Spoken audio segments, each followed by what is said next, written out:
Good morning, everyone. It's again a really snowy day, and I'm currently waiting for my client to tell me if I shall come to the office or not. I don't know. It's really weird because when it's snowing that much, obviously you can drive with a car.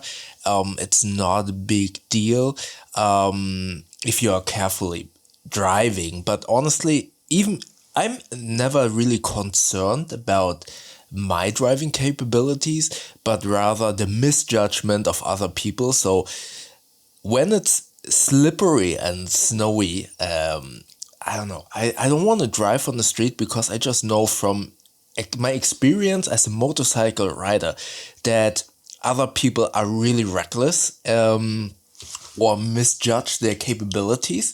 So when I'm on the street, especially on the highway, and it's so slippery, again, coming from a motorcycle experience, I always drive defensive, but I see so many times, and that really grinds my gears, that people are kind of not keeping the safe distance behind me. So I'm always not worried about me getting into an accident, but rather other people getting me into an accident. And yes, I'm insured and everything, but who wants to go through all of that stuff? Anyways, that is how my morning starts, and I'm still waiting for the final decision if my client wants me to come to the office. Because if you don't know, as I'm a freelance film editor, and I honestly think that I perfected remote editing, and some clients don't know that and think that remote editing is not working. But if they from my perspective, it really is annoying to me because I have the solution, yet still I need to come to the office sometimes, which sometimes I do like coming to the office, but if the weather is like this, I don't really like it. Anyway, this is not what I wanted to talk about. Sorry about that. I kind of wanted to talk about the YouTube loop of effort and return of investment. You see, on my main channel where I do bag reviews, I do see sometimes a little bit of a discrepancy between the effort that I put in and the views that I get out of it. And for example, I have this one video which is about, speaking of remote editing, my mobile editing setup that I carried with me to the office in a couple of multiple bags. And I did a review video that I put some work into it, not as much as I used to, but it was a lot of work, and it was filming over multiple weeks actually. And that video basically flopped. Then I do a one take video about my everyday carry, and that video kind of blew up, didn't blew up, but those videos usually get much more views on my channel. So it sometimes is a little bit frustrating because as a film editor at heart, I do like, and my main channel started that way. I was, I believe, one of the very few, if not the first, bag review, because that was my intention going into this space of bag reviewers. I never saw, or I rarely saw, bag reviews made in a way with a lot of B-roll, with a lot of post-production effort. So I started that way, and I was known to be that kind of reviewer. But especially after COVID, where the views dipped for all YouTubers in general, I did see that I put a lot of effort into some videos and they just tanked. Yes, that's obviously also connected to what the videos are, or what they were about, but it sometimes is very frustrating when you see videos that don't have that much effort in them get a lot of views, while the videos where you put really a lot of work into it get non-views at all.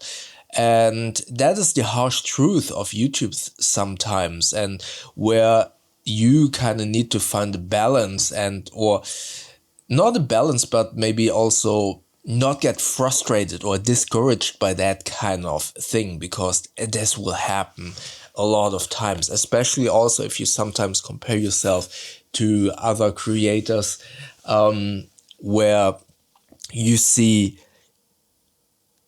them not putting that much effort into it. For example, just sitting in front of the camera and then they get a lot of views. But this channel, for example, is completely the opposite. I put no post-production effort in these videos. These are one-take vlogs without any editing. They don't get any views. And then obviously those cinematic vlogs, they get a lot of views. So don't take this as a matter of fact, but I'm just saying that this kind of thing can get a little bit discouraging, but you shouldn't get discouraged by it.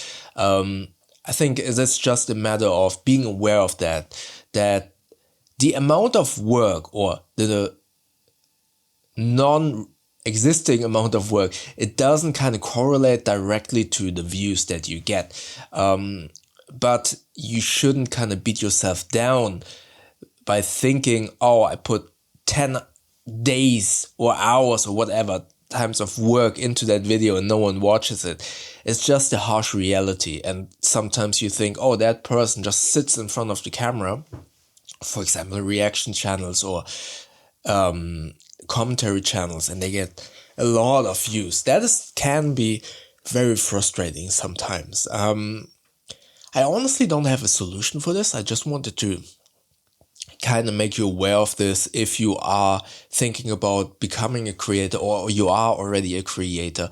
You probably already experienced this. This is the harsh truth, the harsh reality of YouTube sometimes. And more importantly, going to what I've just said about the topic, it's also the topic of consumerism.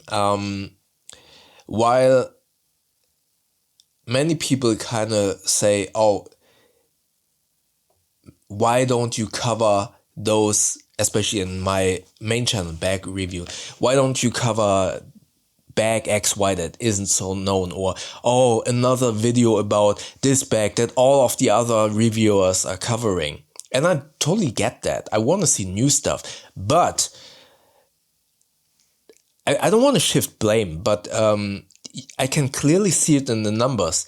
Yes, of course, that is an item that everyone else is covering, but clearly the views showcase that it's something that you want to see. While I have been covering a few bags or items that aren't that popular, and then there are just 200, 300 views on them, and I'm sitting here like, yeah, I'm trying to give you, or not you specifically, but I'm trying to give some of the viewers the items that are not well known, but clearly no one watches that. So there is always kind of this balance point to be made. Okay, what should I do? Or on this channel as well, I talk about these topics like mental health, or kind of making YouTube videos, or this topic of being a creator.